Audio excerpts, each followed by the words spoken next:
It's time for Around the Ozarks in 5, brought to you by the Springfield Greene County Park Board, Roto-Rooter Plumbing and Drain Service, Blue Current, and Thompson Sales.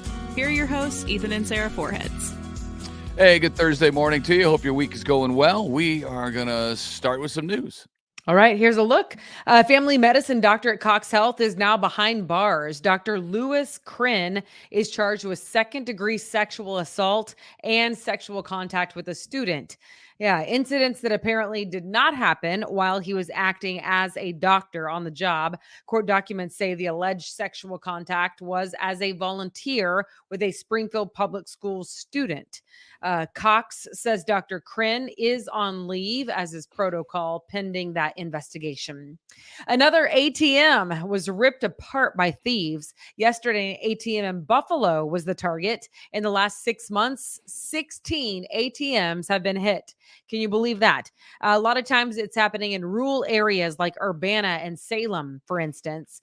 Police say it looks like a big Ford truck using brand new chains circles the ATM machine, tries to pull it out of the ground. Then they break into it with a crowbar. No arrests have been made. You are asked to call local police if you have any information on these cases. That's quite a ring of thefts that are going on with those ATMs. Whoever's doing it's got it down to a science, it sounds like. Yikes. I know. It sounds like it. Yeah. Looks like Missouri could soon be the fourth state in the country to ban Medicaid reimbursements to Planned Parenthood. The Missouri House of Representatives approved legislation that would end Medicaid reimbursements to any health centers affiliated with abortion providers. Democrats argued against that, saying the state cannot support the thousands of Medicaid patients who could be displaced from Planned Parenthood. A new bill waiting to be signed now by President Biden, and he is expected to sign it, gives TikTok's parent company an ultimatum: either sell the app or be banned in the United States. Lawmakers from both sides call the Chinese-owned app a national security threat for collecting info on Americans and for spreading misinformation by promoting certain content. Content creators are hoping it stays, many of them, and TikTok owners say they aren't going anywhere. They will sue to make sure that happens. If TikTok's owner can't or won't sell the app in the next 9 months, TikTok would not disappear from phones, but users would be unable to update or download the app. So eventually it would become a problem for them. That's interesting, isn't it? There's a lot of people on TikTok. A lot of people make a lot of money on TikTok. It's true. But I mean, both parties now say and have been saying that it is a threat to national security. So to me, it seems like a no-brainer, but I don't have a dog in the fight. I'm not making my living on TikTok. So. Well, I know there are some Americans who want to buy TikTok and take it over. Kevin O'Leary from Shark Tank is one of them. He's been very vocal about that because of so many people on it and a lot of young people on it. So I don't know. I didn't think they would actually go through with it, but it looks like they're going to do it. Well, but all right. Of course, we'll see what happens in court. Courts could decide anything.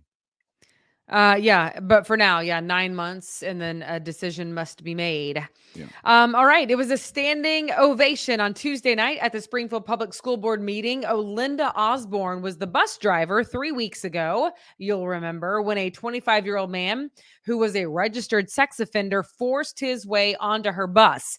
It happened in a neighborhood near Field Elementary. Osborne yelled at him saying, "This is my bus," and told him to get off it. 13 students jumped out the back door of the bus and ran off. William Trenton Moore was taken into custody. And that same day, after a standoff with police, he was charged with hijacking a vehicle and assault with intent to commit hijacking. Olinda was back on the job the very next morning, committed to her students. She wanted them to know she was okay and that they were going to be okay. Yeah, That's amazing. That is amazing. A lot of things went so right in that situation. The kids knew to get off out the back. She knew to stall the guy and distract him and keep his attention up front without letting him get control of the bus. Yeah. I think the only problem in the whole thing is that he was able to pry open the bus doors. So Yeah. I imagine that somebody's working on a fix for that now, because that Yeah, seems like that's that could be an issue going forward. yeah. I mean, gosh, it's weird how something happens and then you have to like figure out a fix to it, but like the rarity of that ever happening, you know what I mean? Like that was Yeah, I mean, it has been rare to this point, but it really shows the vulnerability of it. right. True. Okay, now to this. Speaking of vulnerability, another Springfield restaurant is closing up shop. Missouri Mike's Barbecue on West Chestnut Expressway says Saturday, this upcoming Saturday, is their last. The owner's Facebook post was very vulnerable. He says, in part, I have put in insane hours, poured my heart and soul into food, and gained a lifetime of debt, thinking it'll be all right. Wrong. It's not all right. Two other restaurants under that same owner that he had in town have already also both closed. Man, I hate that. The post. I hate that. You know, Yeah. I've heard how hard it is to be a small business owner in general, but then specifically for the restaurant business. Actually, I think it's Shark Tank. I think it is Shark Tank that I learned that from about um, just the vast majority of them fail, you know? Yeah, it's a sad deal because small business owners, they do work so hard. They put in so many hours that many of which they're unpaid for, especially in the early years.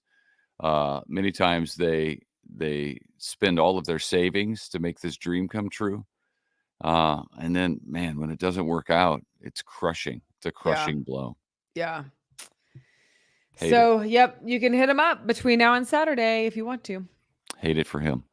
Hey, don't forget the Friends of the Library book sale is going on right now. More than 500 volunteers are working it out at the Ozark Empire Fairgrounds E-Plex. You can get books starting at 10 cents. 10 cents for children's Yeah. books. It's awesome. There are also some brand new bestsellers that go for as low as $4 or $5. So the Friends of the Library book sale going on now at the E-Plex through Sunday. And I think Saturday's half price day. So you can get lots of good deals. I know a lot of people, this is like a holiday for them. They take off to go to that Yeah. because they It's love always books. popular. And this Saturday is National Prescription Drug Take Back Day. So if you have old or unwanted pills that you just have in your medicine cabinet, you want to get rid of them, now you can do so safely. More than 200 local law enforcement agencies are taking part. So you can find a collection site near you where you can take those pills. Go to DEA, Drug Enforcement Agency, DEAtakeback.com. Yep. DEAtakeback.com. So that's always a good program. I mean, they started that, I don't know, a decade, maybe even more than a decade ago, but it's a popular thing and a good thing. So okay, finally the Missouri Cherry Blossom Festival starts today in Marshfield. It is 3 days of a lot of fun. They have all kinds of events featuring Nostalgia Fest at which some of the actors from Little House on the Prairie will be there. They're going to be signing autographs as well. So that's cool. Another highlight is Aunt Norma from the Children's Hour. Yeah. She will be there, you know, the Children's Hour TV show that she used Yep. to do on KY3. So Aunt Norma, Little House on the Prairie, what more could you ask for? Well, there's a lot more.